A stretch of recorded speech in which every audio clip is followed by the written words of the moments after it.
잘 돌보는 것도 우리 삶에서 굉장히 중요한 부분인 것 같습니다. 네. 네.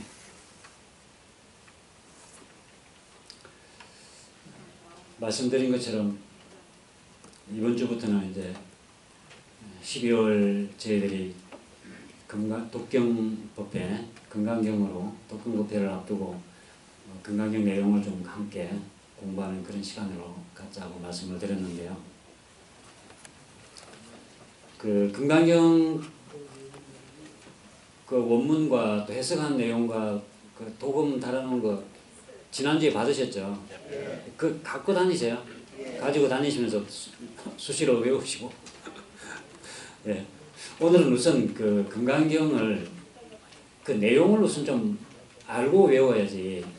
그냥 그 문장만 그대로 외워서는 그 외우는데도 제대로 외워질 뿐더러 또 외우는 그 의미도 반감되는 거죠. 그 내용을 알고 외우면서도 그 뜻을 내가 그 새기면서 외워야 그 건강경을 독송하는 의미가 더욱 살아나리라고 생각이 되어서 우선 오늘은 그 해석을 좀 우선 먼저 해보도록 할까 합니다. 아시는 것처럼 건강경은 대종사님께서 깨달음을 얻으시고 꿈에 건강경이라고 하는 경을 누군가가 이렇게 소개를 해서 마침 이제 제자들이 왔을 때 건강경이라고 하는 경이 있느냐. 그래서 영광에서 아마 가장 큰 데는 불갑사일 텐데 불갑사 가까이가 군서면이 있고 영광에서 불갑사를 가려면 이제 군서를 거쳐서 가는데 그 군서면에 살고 있는 제자가 일산 이재철 선지님이세요.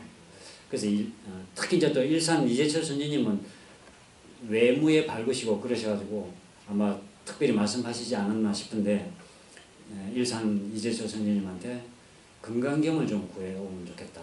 그런 경전이 있는지 알아보고 구해오면 좋겠다. 그러니까 일산 선지님이 불갑사에 가셔서 건강경을 구해 오셨다는 말씀이 있습니다. 그래서 건강경을 보시고 부처님은 성중성이다. 성인들 중에서도 성인이시다 하는 말씀을 하셨고 당신이 스승 없이 깨달음을 얻었지만 도얻은 경로를 쭉 돌아보니까 부처님 구도과정과 매우 닮았다. 그런 말씀 하시면서 나의 연원을 부처님에게 정하노라. 그 건강경을 보시고 그런 말씀들을 해주신 그런 경전이라서 우리 교단으로 보자면 뭐 연원경이라고도 말할 수 있는 네, 그런 경전입니다.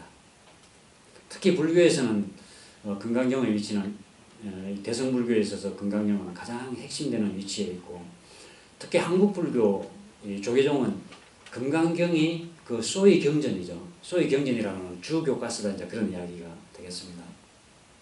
그만큼 건강경은 중요한 그 위치에 있고 또 그러한 경전이라고 말씀드릴 수가 있습니다. 대산종사님께서 한번 그 건강경에 대한 말씀을 쭉 하시면서 아마 이날 그 학생들하고 이 말씀을 하셨는지 교도님들하고 이 말씀을 하셨는지는 제가 정확하게 그 상황은 잘 모르겠습니다만은 그 건강경에 대한 부연 설명을 하시고 나서 오늘 열의 터 장만한다. 열의 터를 장만한다. 참 좋은 날이구나. 그 건강경 공부하시고 나서 마무리 말씀으로 건강경을 봐야 어른이 되고 철이 든다. 대종사님께서 건강경을 연원경으로 잡으셨고 정산종법사님께서 표현을 잡아주셨으니 그 뜻을 알아야 한다. 열에 두 글자면 끝난다. 열에 여래라는 말은 여자는 같을 여자고 레는 온다는 말이죠. 여여하게 오나가나 여여하다. 진리의 그 자리를 떠나지 않고 여여하다. 그런 말일 텐데 열에 이 두 글자면 끝난다. 여여히 온다. 그걸 알아버리면 되는 것을 무엇을 더 알려고 하는가. 네, 그런 말씀도 하셨습니다. 그러시면서 그 각산종사님 이야기를 그 건강경 설하시면서 하셨다고 그러는데요. 처음 그 각산이 그 장수에서 3년을 있다가 왔는데 눈빛이 다르고 연기가 돋았다. 아마 그 각사님이 굉장히 열애판이다 그런 말씀도 하셨다고 그러는데 장수에서 건강이 안 좋으셔서 쉬면서 아마 독공을 많이 하셨던 것 같아요. 그래서 이제 3년 쉬고 나서 왔는데 보니까 눈빛이 다르고 얼굴에 연기가 도니까 그 대산조사님께서 이 연기가 튀어나온 것을 부숴야 되겠다 해서 법으로 눌렀다. 내가 그 법으로 눌렀다. 더 안으로 보림함축하도록 밖으로 이렇게 지혜가 솟는 것을 밖으로 뭐랄까요 내놓지 말고 안으로 더 이렇게 함축하도록 법으로 눌렀다. 그런데 누를수록 더 달려들어서 이놈이 법기구나 라고 생각했다. 내가 누른다고 해서 안 눌러지더라는 이야기다. 그래서 금강경 대의와 요지를 정리시켰다. 금강경의 진수는 억무소주 이생기심으로 뭉칠 수가 있다. 그래서 그러니까 막 법으로 당신이 그 법력으로 이 각산 조사의 그 연기를 좀 눌러보려고 하니까 잘 안 되어서 금강경의 요지가 무엇이고 대의가 무엇인지 그걸 정리해봐라. 이제 그렇게 해서 이제 더 큰 도인이 되도록 이렇게 지도를 했다. 그런 말씀도 있습니다. 어쨌든 금강경은 그만큼 가장 깊은 진리를 이제 밝혀주고 있는 경전이고, 이제 그만큼 우리에게는 또 꼭 공부해야 될 그런 경전이다 하는 것을 먼저 염두에 두고 공부를 하면 좋겠습니다. 많은 분들이 금강경의 그 중요함을 이렇게 강조해주고 있고, 또 금강경 내에도 이 금강경의 공덕이 얼마나 큰지에 대해서는 무수히 이렇게 설명을 하고 있는데, 과연 어떤 경전이길래 금강경을 공부하는 공덕이 그렇게 큰가, 그것도 저희들이 공부하면서 하나하나 좀 터득해 가면 좋겠다 하는 말씀을 드리면서, 우선 그 내용을 한번, 본문에 대한 내용, 의미부터 한번 해석을 우선 해볼까 합니다.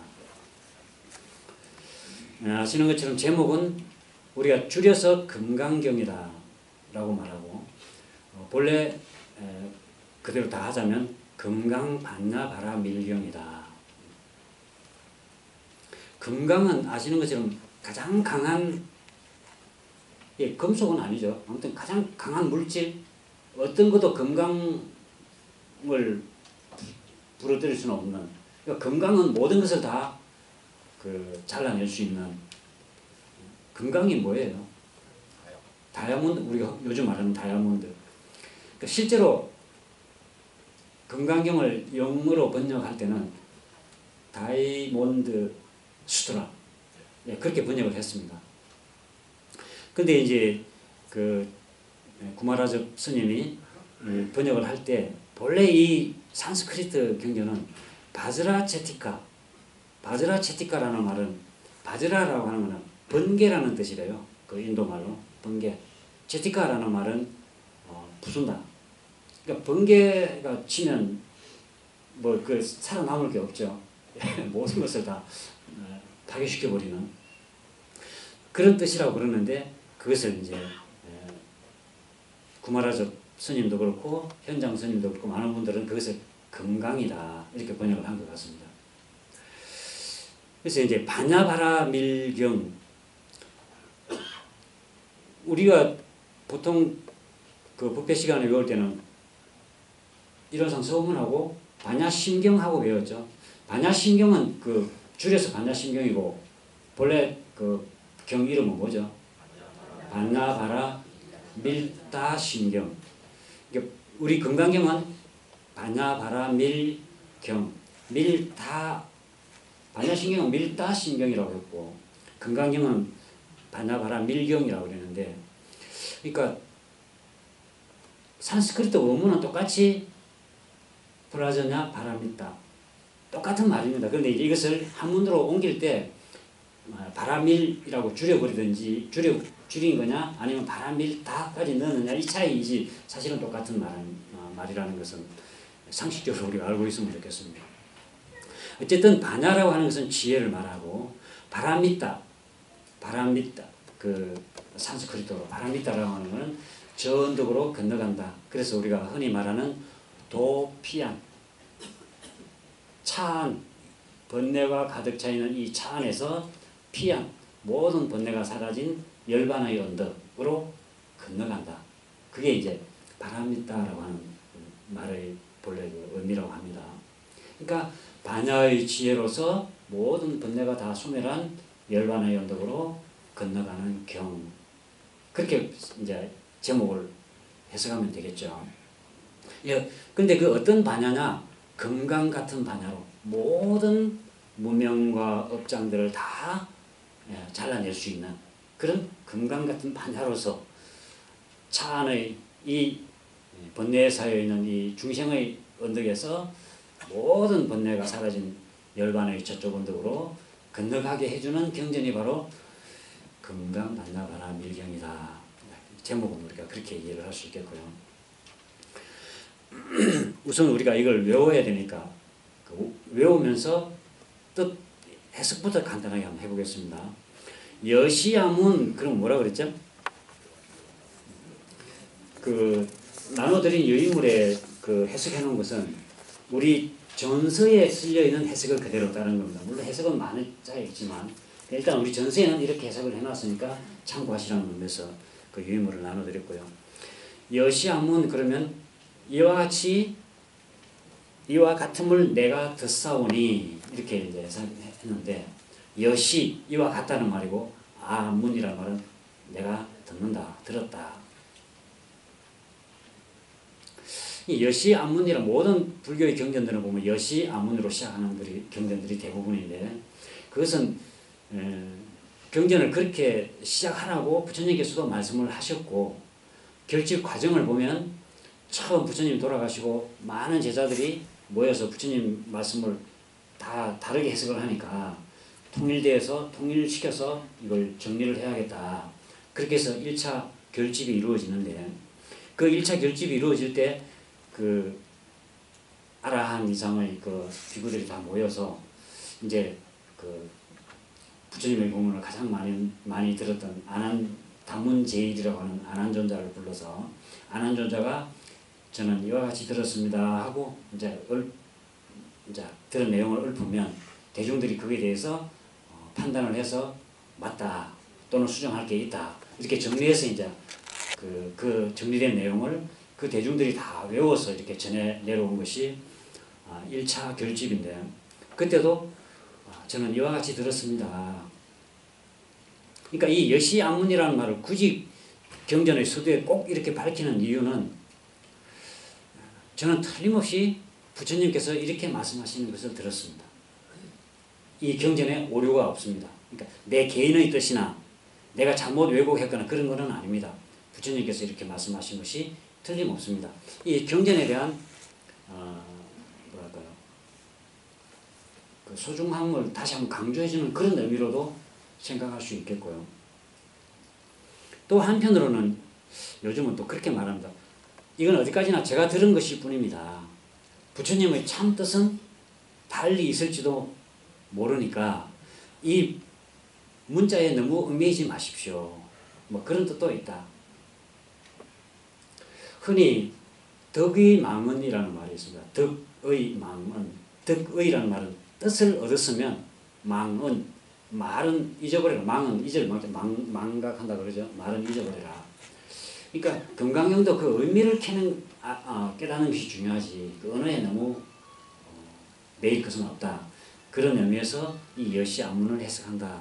또 그렇게 해석하는 분도 있는데 그것도 일리는 있는 것 같습니다. 금강경 중에도 보면은 나의 법은 여벌여자라는 표현이 있거든요. 나의 법은 강을 건너는 뗏목일 뿐인데 뗏목을 건넜으면 이 뗏목은 버려야지. 뗏목을 건너고도 그 뗏목이 이 강을 건너게 해줬다고 해서 그걸 머리에 계속 이고 다닌다면 이건 어리석은 일이 아니겠느냐. 그런 표현이 금강경에도 있습니다. 그런 걸 보면 여시한문이라는 말이 너무 그 문자에 매이지 말고 뜻을 잘 새겨라. 그런 의미도 있겠다 그렇게 싶습니다. 어쨌든 여시한문으로 시작하는 의미에는 그런 의미들이 그냥 아무 쓸데없는 말을 앞에 붙여놓은 게 아니고 내가 들었는데 그냥 아무 의미 없이 이렇게 하는 것이 아니고 그런 의미가 있다라는 것을 유념을 하고 공부를 하면 좋겠습니다. 이와 같음을 내가 듣사오니 일시에 한때에 뭐 어느 날 그 말이겠죠. 일시에 부처님께서 제4위국 기수급고도원 사위국의 기수급고도원에 계셨다 그 말이겠죠. 있었는데 사위국이라는 말은 그 당시 여기는 국이라고 써놨지만 사실은 이제 사위성을 말하는데 이 사위성은 그 당시 코살라 왕국의 이제 수도라고 합니다. 사위성이 이제 그 수도가 워낙 크니까 나라 이름을 붙여서 사위국이라고 했다고는 하는데 어쨌든 그 사위성 안에 기수급고도원이라고 하는 정사가 그러니까 쉽게 말하면 사찰이죠. 사찰에 계실 때에 이제 부처님이 이렇게 이제 법을 하게 되었다 그런 이야기입니다. 이제 기수급고도원에 대한 이야기는 조금 이따가 다시 한번 보기로 하고요. 여 대비구 중 1250인 구 여는 누구누구와 더불여 그런 뜻입니다. 누구누구와 그러니까 대비구 비구는 출가한 남자 스님을 말하죠. 독신으로 살아가는 스님들 말하는데 대비구니까 아마 고승을 말하는 것입니다. 그죠? 고승 1250인 어쨌든 뭐 그런 그 법이 높은 고승들 1250인 과 그게 이제 여라는 뜻입니다. 여 대비구 1250인 1250인의 고승들과 구라는 말은 함께 구자거든요. 함께 계셨는데 이 시에 이제 이때 그렇게 함께 계실 때에 그 말이겠죠. 이 시에 세존 부처님께서 식시 이거는 밥때가 됐다 그 말이겠죠. 식시에 식사 때가 되어서 착의 지발 착의 지발 무슨 뜻이겠죠? 옷을 입고 발은 바루니까 바루를 가지고 지자는 가질 지자니까 그러니까 옷을 입는다는 말은 뭐 벗고 있었다는 말은 아닐 테고요. 보통 그 당시의 수행 그 풍토로는 삼의 일발이라고 해서 윗도리가 있고 아랫도리가 있고 걸치는 가사가 있고 아마 그랬던 모양입니다. 평소에는 그냥 가사는 걸치지 않고 있다가 이렇게 공식적으로 움직일 때는 아마 이제 이렇게 가사를 위에 그 걸치는 옷이 있는 모양입니다. 그 옷을 입으시고 이제 바루를 가지시고 이 사위대성 여기 이제 성이라고 표현하는데 사위성인데 이제 사위성이 워낙 큰 성이다 보니까 대성이라고 이제 하는 모양입니다. 사위성에 들어가셔서 걸식한다는 말은 끼니를 얻는다 그 말이죠. 네. 우리가 빈다 그러죠. 네. 걸식한다. 걸식을 하게 되었을 때 어기성중 그 성 안에서 차제거리 차제라는 말은 차례차례 그 말이겠죠. 거리는 거리라는 말은 이제 걸식을 한다는 말이고 이렇게 빈다는 말이고 이는 마칠 이자니까 차례차례 빌기를 마치시고 환지 본처로 되돌아와서 그 말이겠죠.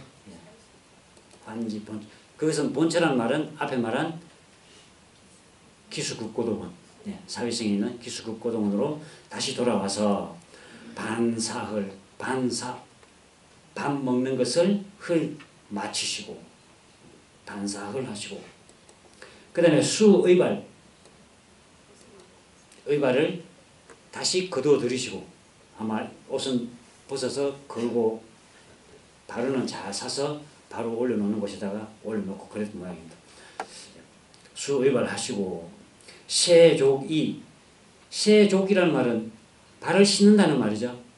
이는 마치고 마찬가지예요. 앞에 그 글이하면 마찬가지로 세족이 발 씻는 것을 마치고 그러니까 막 밖에서 밥을 먹었을 거예요. 어쨌든 그러고 나서 이제 다 정리해놓고 다시 발을 씻고 부자이자 부자는 좌는 방석을 말하는 거예요. 부는 편다. 펼부자니까 부자 방석을 펴고 이좌 방석을 펴고서 앉으셨다. 이제 여기까지가 제1장입니다. 여기를 그 법회 인유분이다. 이것은 금강경을 32장으로 나누어 가지고 이렇게 이제 단락을 좀 구분지어서 공부를 하도록 그 양무제가 그 불법을 굉장히 많이 호위하고 그 뭐랄까 호법 그런 국왕으로서 탑도 많이 지으시고 경전도 많이 펴시고 그런 역할을 했다고 그러잖아요. 이 달마대사가 왔을 때 양무제가 내가 이렇게 불교를 참 포교 사업을 많이 했는데 공덕이 얼마나 됩니까? 물으니까 달마대사가 아무 공덕도 없다. 그런 문답을 한 유명한 왕이 이제 양무제인데 이 양무제의 아들이 소명태자라고 있습니다. 그러니까 아마 왕도 그러다 보니까 아들 소명태자도 굉장히 불법에 심취해서 깊이 공부를 한 모양입니다. 이 본래 금강경은 보면 아무런 구분 없이 그대로 쭉 이어져 있거든요.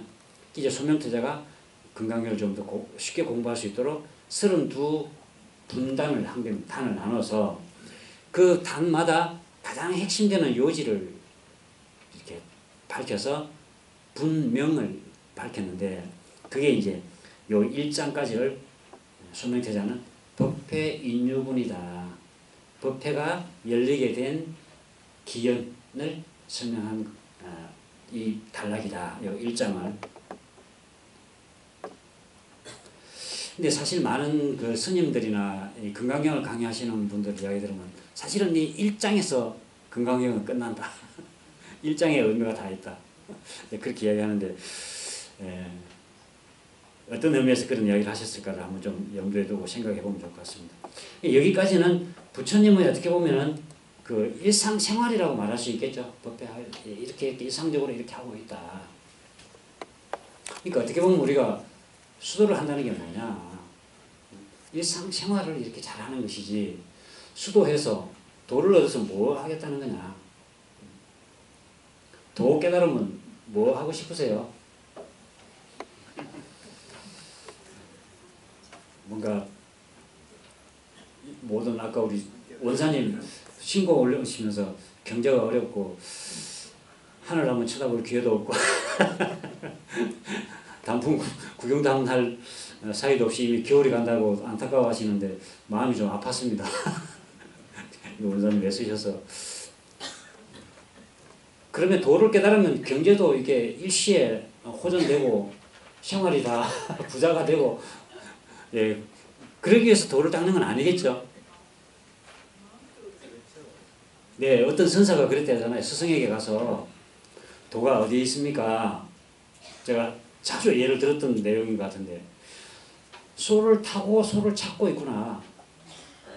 네가 지금 소를 타고 있으면서 소를 찾느냐. 도가 어디에 있습니까? 이 우주 만유가 돌아가는 게 그게 다 진리고 그게 도인데 어디 가서 또 도를 찾느냐. 멍청한 놈아.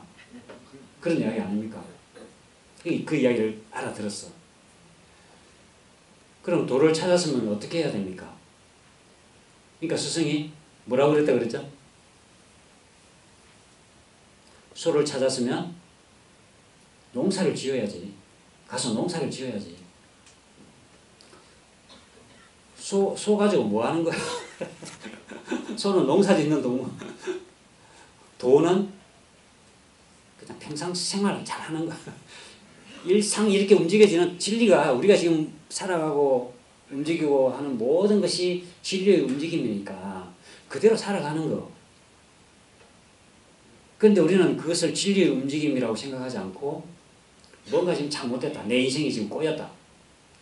그렇게 해서 괴로워하고 힘들어하고 그렇게 산다는 거죠. 사실은 일상생활 그것이 도다. 도 있게 하는 것. 깨달은 사람은 중생들은 그냥 그 일상생활 끌려서 하는 거고 깨달은 사람은 도 있게 하는데 그것이 다른 것이 아니라 그냥 우리가 하고 있는 밥때가 되면 옷을 입고 바루를 들고 가서 빌고 다시 돌아와서 밥 먹고 씻고 또 같이 앉아서 공부하고 그렇게 반복되는 것일 뿐이다. 그런 일상생활일 뿐이다. 도라고 하는 건 바로 이거다. 건강경의 핵심은 여기다. 이렇게 이제 그런 의미에서 이야기를 하는 것 같습니다. 그 다음 제2장인데 제2장은 그 수명태자는 분명을 붙이기를 선현기청분이다 그렇게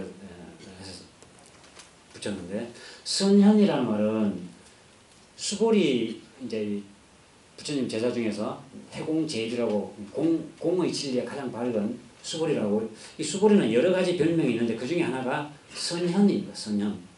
그러니까 수보리는 매우 착한 존재라고 해야 될까요? 착한 사람 그런 의미에서 선현. 그러니까 수보리가 기청 일어나서 청했다.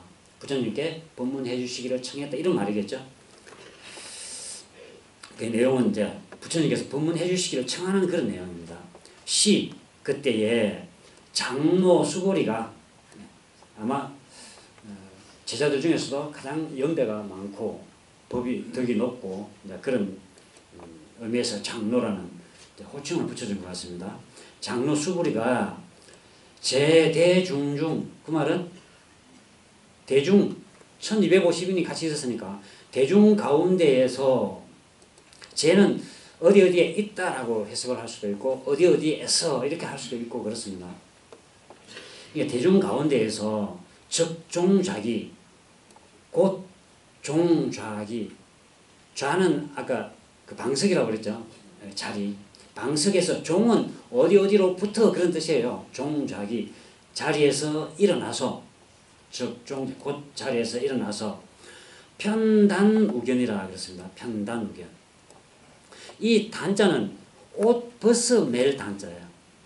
그러니까 편단이니까 한쪽을 벗어 맸다 그 말이겠죠. 우견이니까 오른쪽 어깨를 벗어서 맸다. 오른쪽 어깨를 드러냈다는 거예요. 옷을 편단 우견한다. 그러니까 스님들 가사 입은 것 보면 오른쪽 어깨는 드러내놓고 왼쪽 어깨는 이렇게 이제 덮어 있는 게 그런 전통에서 유래하게 되어 있는 모양입니다. 근데 이것은 사실은 윗사람을 공경하는 하나의 그 예라고 그럽니다. 자, 오른쪽 어깨를 드러내는 게 제 모든 것을 다 이렇게 숨김없이 마음을 다 바친다. 그런 의미가 있어서. 그래서 편단우견, 오른쪽 어깨를 벗어내고 우슬 착지, 이것은 오른쪽 무릎을 땅에 대고, 그러니까 두 무릎을 땅에 대는 게 아니라 오른쪽 무릎은 땅에 대고 왼쪽 무릎은 세우고 아마 그렇게 법을 청하는 모양입니다. 그리고 합장 공경, 두 손을 합해서 공경하는 마음으로 이 백불은 부처님께 사례어 여기서 백은 사례일백입니다. 사례일백. 뭐 옛날 보면 여기는 들어가지 마시오. 여기는 사유지인이 들어가지 마시오. 주인 백 그렇게 많이 써놓죠. 그 백자입니다. 주인이 하는 말입니다. 이제 그런 뜻이겠죠. 그러니까 부처님께 사례은 말하시기를 희유세존 뭐 이것은 부처님의 그런 위협을 도를 얻으신 분이 많지 않으니까 참 귀하고 드물다 그런 의미에서 높여서 희유하신 세존이시여 세상에서 가장 존경을 받으시는 그런 어른으로 존칭을 이렇게 올려드리는 거죠. 희유하신 세존이시여 열애 선호령제보살 열애는 선호령제보살 모든 보살들 제보살 모든 보살들을 선호령한다. 이때 선은 착하다라는 것보다는 그래서 잘 호념하신다. 호념하신다는 말은 늘 마음으로 안아주고 격려해주고 그렇게 한다는 말이죠. 잘 호념해 주시고 또 선부촉 제보살 모든 보살들에게 계속 부촉을 한다. 당부를 한다. 또 권장을 한다. 그런 의미가 되겠습니다. 내 마음에 포기한 사람한테는 부탁도 하지 않죠. 포기해버리면 근데 끝까지 포기하지 아니하시고 모든 보살들에게 다 늘 혼념해주고 격려해주고 부축해주고 이렇게 해라 저렇게 해라 계속 부축하시는 어른이 바로 열애다. 그러니까 이 열애의 가장 중요한 그 덕성 중에 하나가 바로 모든 보살들을 끝까지 혼념해 주시고 끝까지 부축해 주시는 그런 대자비. 대자비 아니면 포기해버릴 경우도 많이 있을 것 같습니다.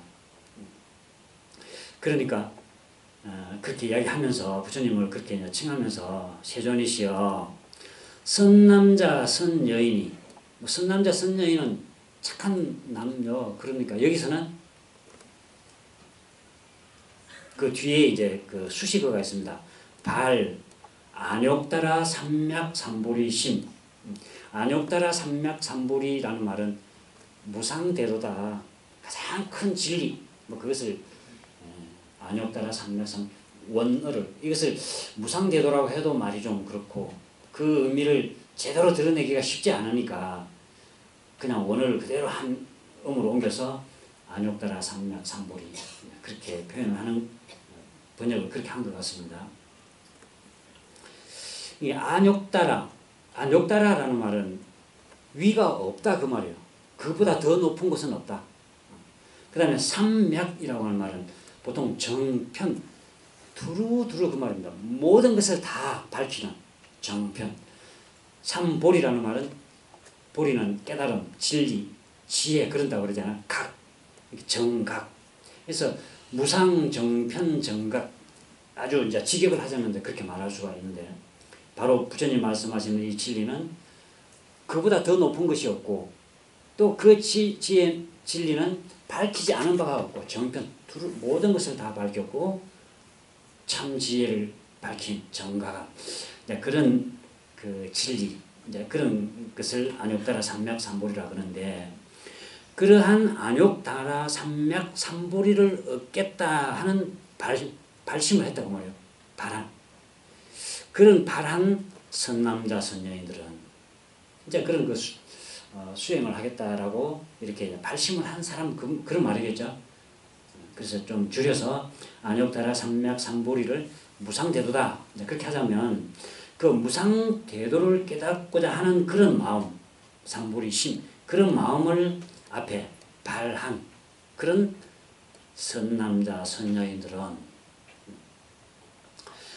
그 다음에 이제 응운하주 응은 마땅히 응당 운하라는 말은 어떻게 그런 뜻이에요. 운하라는 말 자체가 어떻게 마음을 주할 것이며 또 운하 앞에 나오는 운하가 똑같습니다. 어떻게 항복기심 그 마음을 항복받아야 되겠습니까? 그러니까 어떻게 보면 금강경이 내용을 보면은 수보리가 부처님께 무엇을 질문했다?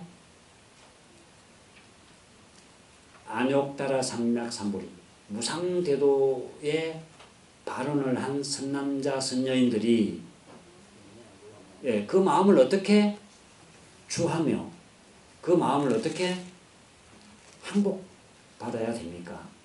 그런 질문에서부터 이 금강경은 시작된다고 볼 수가 있고 전 내용이 어찌 보면 그 대답을 여러 가지 각도로 이렇게 반복해서 설명해 주신 내용이다.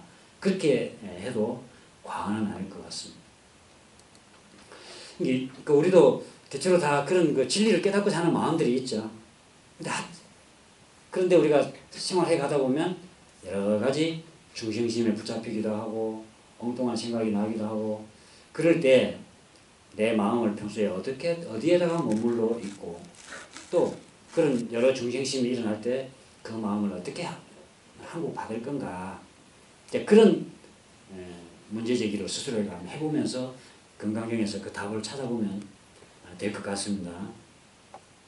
그러니까 부처님께서 말하기를 선제선제라 착하구나 착하구나 수보리야 여소설 앞에 여자는 같다는 말이고 뒤에 여자는 너 여자입니다. 그러니까 소설이라는 말은 말한 것 말한 바 그 말 아닙니까? 소는 바 숫자니까. 네가 말한 것과 같다. 뭘까요? 네가 말한 것과 같다는 게 무엇을 말한 거? 열애는 얻은 보살들을 잘 혼념하고 잘 부착한다. 정말 그렇다. 열애는 꼭 그렇다. 열애는 선혼념 제보살하고 선부초 제보살하느니라. 열애를 달리 뭐 다른 말로도 여러 가지 뭐 언급할 수 있겠지만 결국은 모든 보살들을 잘 혼념하고 잘 부촉한다. 여금 제청 너는 이제 제청 제라고 하고 엄밀히 말하면 체라고 읽는 게 더 그 원어에는 가까운 도금이라고 볼 수 있는데 일반적으로 제라고 읽으니까 여금 너는 이제 잘 들어라. 자세히 새겨 들어라. 상세히 들어라. 그러니까 이 제자는 진리제라고 하고 자세히 체라고 하고 그렇습니다. 예, 여기서는 이제 자세히 잘 그런 뜻으로 너는 이제 자세히 들어라. 당위여설 당위여설 마땅히 위여니까 너를 위해서 그 말이죠. 설하겠노라. 너를 위해서 설할 테니 잘 들어라. 무엇을 설할 것이냐? 선남자 선여인 발 안욕따라 삼맥삼보리심 응여시주 여시항복기심 이것을 내가 설하겠다고 말이에요. 그러니까 안욕따라 삼맥삼보리 무상대도에 발언하는 무상대도를 이루겠다는 마음을 발한 그런 선남자 선여인은 여시주 마땅히 여시주 이와 같이 마음을 머물며 여시 이와 같이 예, 항복기심 그 마음을 항복받는다 하는 것을 말하겠다. 그러니 잘 들어라. 그게 수보리가 질문한 거죠.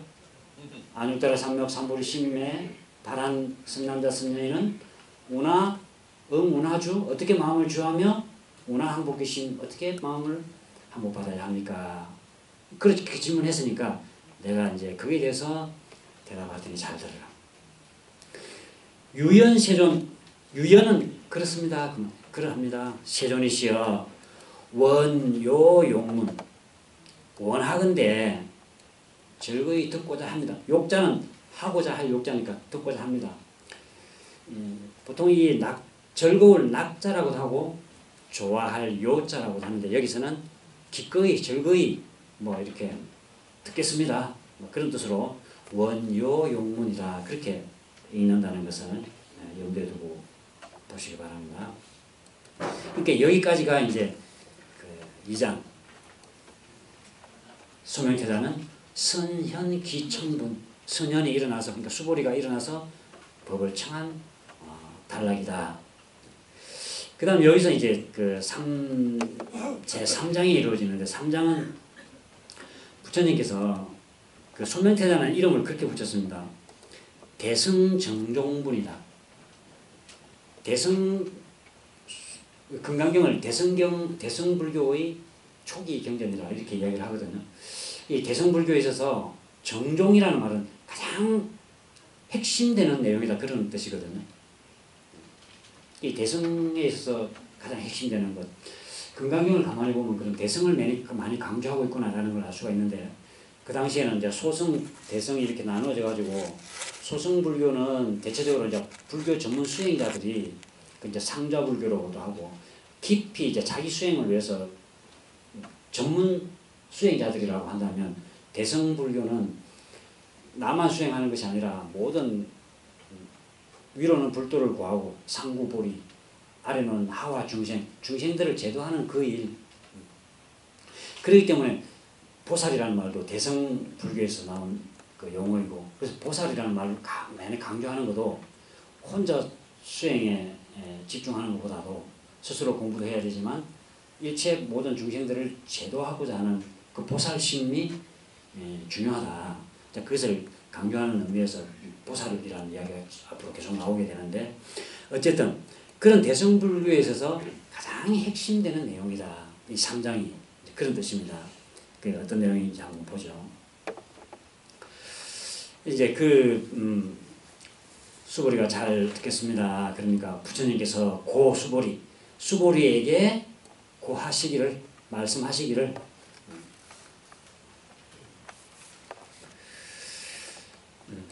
제 보살 마하살 보살 마하살은 보살이라는 말인데 그 보살을 좀 더 마하는 크다는 말이니까요.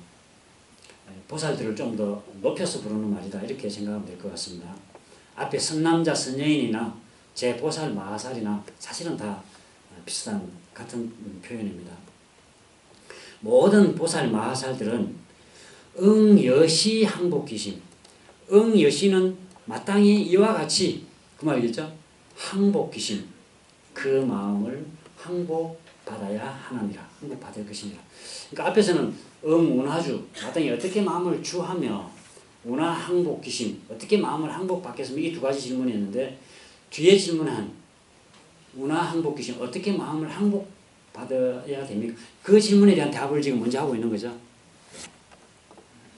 어떻게 그 마음을 항복받아야 합니까? 이제 그 질문에 대해서 모든 보살 마하살들은 이와 같이 마음을 항복받느니라. 어떻게? 소유 일체 중생 지류 소유는 존재하는 바 모든 존재하는 그런 뜻입니다. 모든 존재하는 일체 존재하는 일체 중생들의 무리 유는 유상종 무리 그 말이죠. 일체 중생들의 무리 예를 들어서 약난생 이 약은 만약 그런 뜻으로도 쓰이지만 여기서는 혹은 또는 그런 뜻입니다. 그러니까 난생 알로 태어나는 무리들 또는 태로 태어나는 무리들 약습생 또는 습으로 태어나는 무리들 알로 태어나는 무리는 알죠? 조류 같은 경우 알로 태어나는 태생은 포유류 이제 태로 태어나는 포유를 말할 테고요. 습생은 아주 습한 데서 이렇게 태어나는 그런 파충류나 이런 유라고 볼 수 있을까요? 어쨌든 그런 습지에서 주로 태어나는 중생들. 그다음 약화생 또는 화생. 화생은 이렇게 곤충처럼 몸을 변화시키면서 성장하는 류다 이렇게 말하는 사람도 있고 또는 화생은 몸이 태어나는 게 아니고 변화되는 그러니까 아기 같은 경우 그것은 특히 태어나는 게 아니라 몸이 그렇게 아기로 바뀌어버리는 거죠. 그렇게 설명하는 사람도 있고 그렇습니다. 어쨌든 결국은 이제 나눠서 설명을 하고 있지만 모든 존재하는 중생이다. 그것이 방점에 놓여 있다. 그렇게 이해하면 될 것 같습니다. 약유색 또는 유색 우리 전세에는 빛이 있어 태어난 거 이렇게 되어 있죠. 예. 근데 일반적으로는 형체가 몸이 형체가 있는 그런 중생 일반적으로 그렇게 설명하는 것 같습니다. 그리고 양무색 또는 형체가 없는 중생 몸의 형체가 없는 중생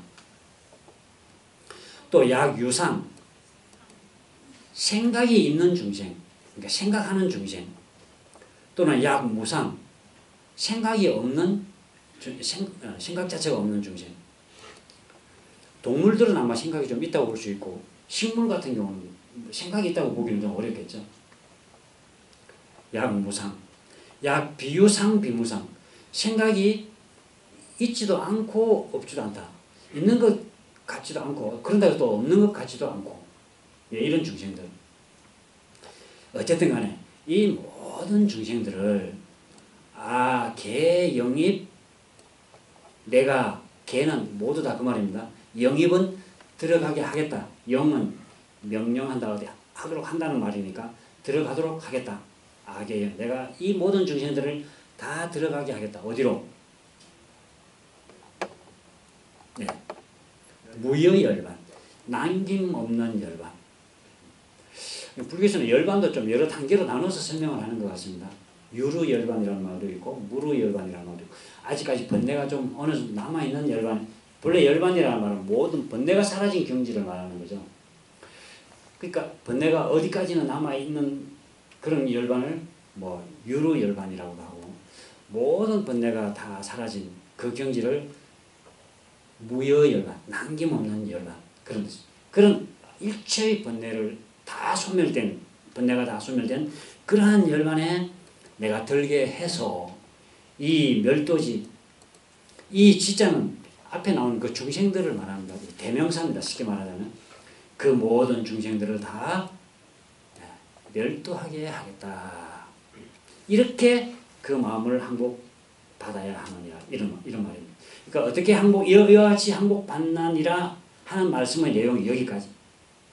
소유일체 중생지류 약난생, 약태생, 약섭생, 약화생, 약유색, 약무색, 약유상, 약무상, 약비유상, 비무상, 악의 영이 무여열반 이멸도시. 이렇게 내 마음을 항복받되 한 가지 유의해야 할 점이 있습니다. 여시 멸도 무량 무수 무변 중생, 이와 같이 멸도한다. 무량, 셀 수 없고, 무수, 수가 없고, 무변, 끝없는 이 중생들을 멸도했다. 다 무여열반에 들게 해서 멸도했다 하더라도 실무 중생, 실로 중생은 없다. 어떤 중생? 덕멸도자, 멸도를 얻은 중생은 없다. 내가 그 많은 중생을 다 멸도시켰으면 그 많은 중생들이 다 멸도를 얻었을 텐데, 그러나 이와 같이 무량무수 무변 중생을 다 멸도를 시켰다 하더라도 실로 멸도를 얻은 것은 없다. 어떤 중생은 없다. 하이고 어찌하여서 그런가 이런 뜻입니다. 하이고라는 말은 어찌해서 그런가. 수보리야. 만약에 보살이 유아상 인상 중생상 수자상, 아상이나 인상이나 중생상이나 수자상 이야기 많이 들어보셨습니다. 사상이라고 그러죠. 이러한 네 가지 사상이 있으면 즉 비보살이니라 곧 보살이 아니니라. 이런 상이 있어서는 보살이 아니니라. 여기까지가 대성의 핵심되는 정종불. 이것이 굉장히 중요하다. 대성불교는 일체 중생을 다 제도해서 남김없이 무여열반에 다 그런 경지에 들게 해서 모두 멸도시키겠다 하는 이 서원을 세우는 게 가장 핵심입니다. 그런 서원을 세움으로써 내 마음을 항복받아라. 조금 더 자세한 내용들은 또 다음 시간에 한 번 더 공부를 해야 될 것 같습니다. 우선 오늘은 본문만 우선 내용을 좀 알아야 우리가 외울 때 이렇게 좀 쉽게 할 수 있으니까. 그 다음에 이제 제 4장인데요. 부차 수보리. 또 부차는 다시 또 뭐 이런 다시 수보리야. 보살은 법에 있어서 법은 색성향미 촉법 6경계를 우리가 그렇게 말하죠. 이 법은 6경계 중에서 하나가 법이기도 하지만 그것을 통틀어서 법이라고도 말합니다. 일체 제법은 모든 것을 다 말하는 거니까. 법에 있어서 무소주, 응은 응당, 마땅히, 무소주, 소주라는 말은 주한 바 그 말이죠. 그러니까 무니까 주한 바 없이 행어 보시를 행하여라. 어는 대체로 뒤에 목적어가 올 때 어를 넣기도 하고 그렇습니다. 그러니까 주한 바 없이 보시를 행하도록 하라. 소위 이른바 부주색 보시. 색에 주하지 마라. 앞에 일체 법에 있어서 주하지 않고 보시를 행하라 그랬는데 그 법에 대해서는 부연 설명입니다. 이른바 색에 주하지 아니하고 보시오. 색은 나타내는 형상을 말하는 거죠. 예. 그 다음에 부주, 아까 6경계를 뭐라 그런다 그랬죠? 색, 성, 향, 미, 촉법. 예. 색에 주하지 아니하고 보시라 할 것이며 또 색 다음에 있는 성, 향, 미, 촉법. 예. 소리와 냄새와 맛과 촉각과 생각 이 모든 것에서 부주 주하지 아니하고 보시를 하라. 수보리야. 보살은 여시 보시. 보살은 역시 마땅히 여시 이와 같이 그죠? 여시 보시 이와 같이 보시해서 부주어상 상에 머물지 마라. 상에 주하지 마라. 하이고 어찌해서 그런가? 만약에 이때 약은 만약 그런 뜻입니다. 앞에 약난생, 약태생, 약수할 때는 또한 이런 것이지만 여기서 약보살할 때는 만약에 보살이 부주상보시 그러한 상에 주하지 않고 보시를 하게 되면 그 말이에요. 부주상보시 상에 주하지 않고 보시를 하게 되면 기복덕 그 복덕이 불가사량 감히 헤아릴 수가 생각으로 헤아릴 수가 없나니라. 엄청 많다는 말이겠죠. 예, 헤아릴 수 없나니라. 거기에 대해서 조금 이제 부연 설명하고 있는데요. 수월이야 이 운하 뜻의 운하가 뭐라 그랬죠? 아까 어떠하냐 운하 항복기심 운하주 예, 그런 말 나왔죠. 그러니까 여기서는 네 생각에 어떠하냐 이 운하 네 생각이 어떠냐 무엇을 동방허공 가사량부 동쪽 하늘을 사량할 수 있느냐 생각으로 헤아릴 수가 있느냐 뒤에 이 부자는 그냥 있느냐라는 그런 그 물음의 뜻입니다. 뭐 아니다 아니 부자로 이렇게 해석하지 마시고 동쪽 하늘을 헤아릴 수가 있느냐 불야 아닙니다 그 말이죠. 불야 시련 아닙니다 시련이시죠. 그러니까 수보리가 다시 또 질문합니다. 수보리야 남서 북방 사유 상하 허공을 가사량부 아까 동쪽은 물어봤으니까 남서 북 그 다음에 사유자는 모퉁입니다. 동과 서 사이 서와 남 사이 이렇게 예, 팔방을 말하겠죠. 그러면 동서남북에다가 모서리 하니까 팔방이고 상하니까 시방이 되는 거죠. 이 시방 세계를 시방 이 허공을 가사량부 헤아릴 수 있느냐. 부처님은 조금 어떨 때 보면 조금 짓궂다는 생각이 듭니다. 아니, 동쪽 허공도 못 헤아리겠다고 하는데 남서북방 사유 상하 허공을 어떻게 헤아리겠습니까? 굳이 그것을 확인을 하는 거. 그러니까 불야세존 불가합니다 세존이시여. 그러니까 부처님께서 다시 수보리야 보살의 무주상 보시 복덕 보살이 무주상 상에 좋아하지 않고 보시하는 이 복덕도 역부여시라 이와 같나니라. 역시 이와 같나니라. 사유상하 허공을 헤아릴 수 없을 만큼 그렇게 많다. 그런 이야기죠. 그렇게 헤아릴 수 없다. 헤아릴 수 없이 많다. 이게 조금 과한 표현인지 정말로 그렇게 했는지 한번 우리가 정말 그걸 토를 떼봐야 되겠는데요. 역부여시 불가사량 역시 헤아릴 수가 없다. 수보리야 보살은 단응여소교주 다만 오로지 응당 여소교 가르친 바와 같이 그 말이에요. 소교는 내가 지금 가르친 바와 같이 그게 뭐죠? 상에 좋아하지 않고 보시라. 색에 좋아하지 아니하고 성향 및 족법에 좋아하지 아니하고 그렇게 보시라. 그게 가르치심이죠. 그 내가 가르친 바와 같이 마음을 주하라. 여기까지가 사장인데 여기 사장은 그 소명태자는 묘행무주분이다 이렇게 이름을 지었어요. 진리를 깨달은 어떤 그런 묘행은 진리와 같은 그런 행은 무주다 주함이 없어야 된다. 이렇게 아마 이름을 붙인 것 같습니다. 그 다음에 이제 5장인데요. 수보리야 의운하 수보리야 의운하는 역시 네 생각이 어떠냐 그 말이죠. 또다시 이제 다른 질문입니다. 첫 번째 질문은 뭐라고 그랬죠? 동방허공을 헤아릴 수 있겠느냐 남서북방 사유상하 허공을 헤아릴 수 있겠느냐 그 질문이었고 이 두 번째 질문은 의운하 네 생각이 어떠냐 가히 신상 견열해부 그랬습니다.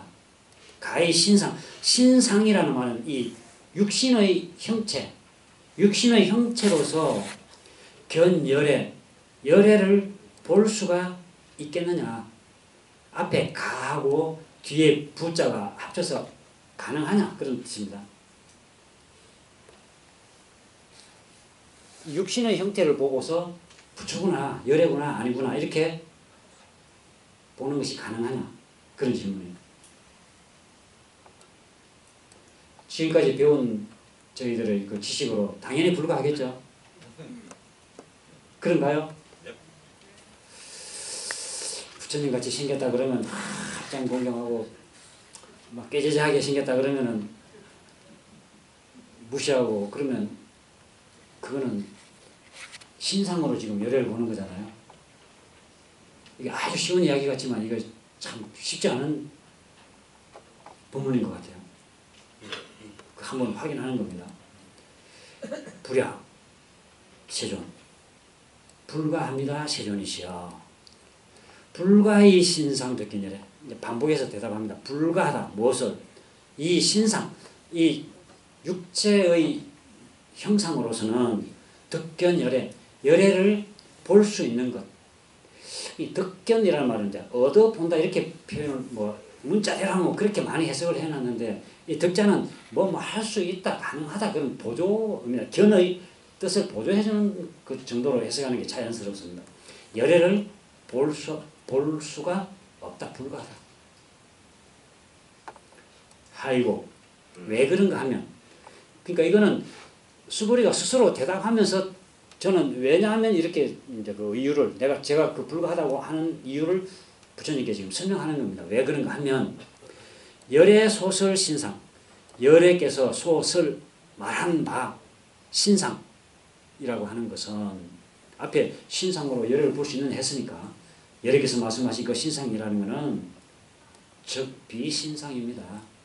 본래 신상이라고 하는 것은 없습니다. 신상이 아닙니다. 어떤 게 신상이냐? 어떤 게 열애 앞에 사진이 대종사님 신상이냐?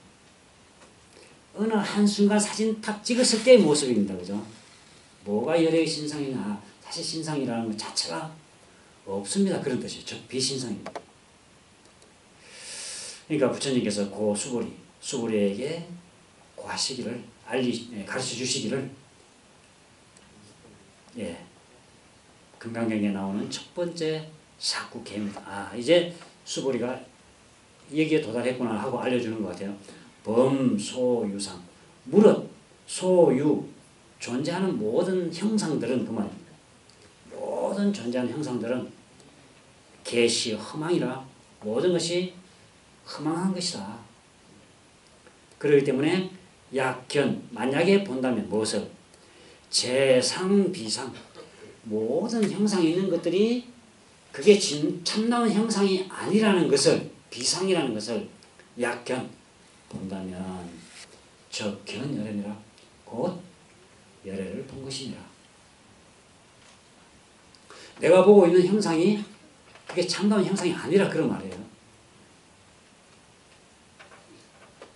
그러면 그게 열애를 본 것이다. 내가 보고 있는 게 과연 뭘 보고 있는가 그러면 나는 한번 그런 우리가 좀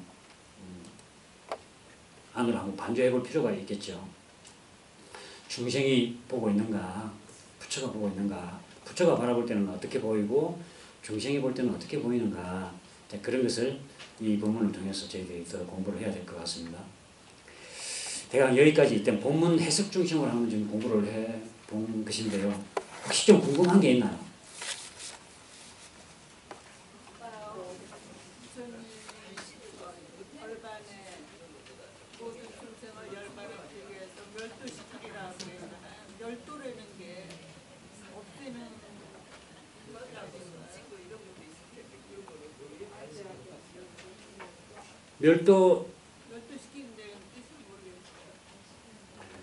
다 제도한다. 멸이라는 말은 다 소멸시킨다는 말이죠. 도는 제도한다는 뜻이거든요. 남김없이 제도한다. 멸도한다. 남겨놓고가 아니고 모두 다 제도해서 남김없이 제도한다. 멸은 완전히 소멸시킨다는 말이잖아요. 그러니까 하나도 이 중생 세계에는 하나도 남겨놓지 않고 다 피안으로 제도시킨다. 그런 의미에서 멸도라는 표현을 씁니다. 네, 예, 이 오장은 소명태자는 열이실견이라고 그렇게 이름을 붙였어요. 그 말은 뭘까요? 열이실견, 이치에 맞게, 도에 맞게, 실답게 본다 그 말이겠죠. 이치에 맞게 실답게 보는 게 어떤 게 이치에 맞게 실답게 보는 거죠? 육신을 보고 부처라고 아는 게 아니라 육신이라는 게 참다운 상이 아니다. 그렇기 때문에 모든 형상이 있는 것들은 사실은 그게 상이 아니다. 일체의 재상이 비상이라고 하는 것을 참다운 상이 아니라는 것을 보게 되면 바로 열애를 보게 됩니다. 그것이 이제 이치에 맞게 실답게 보는 거다. 열이 실견이다. 그렇게 소명태자는 이름을 붙인 것 같습니다. 예. 그러면 이제 여여소설, 열애, 선호령 제보살, 선부촉 제보살, 여금제청, 당유여설 대강 머릿속에 지금 그 이 흐름이 좀 그려지나요? 네. 예, 좀 그렇게 그려지면서 외워야 그 쉽게 좀 외울 수 있을 것 같습니다. 그렇게 하면 자세한 내용들은 또 다음 시간에 더 공부하기로 하고 어쨌든 이번 기회에 금강경을 좀 한번 깊이 있게 이 가을을 금강경과 함께 예, 그런 가을이 되었으면 좋겠습니다. 마치겠습니다.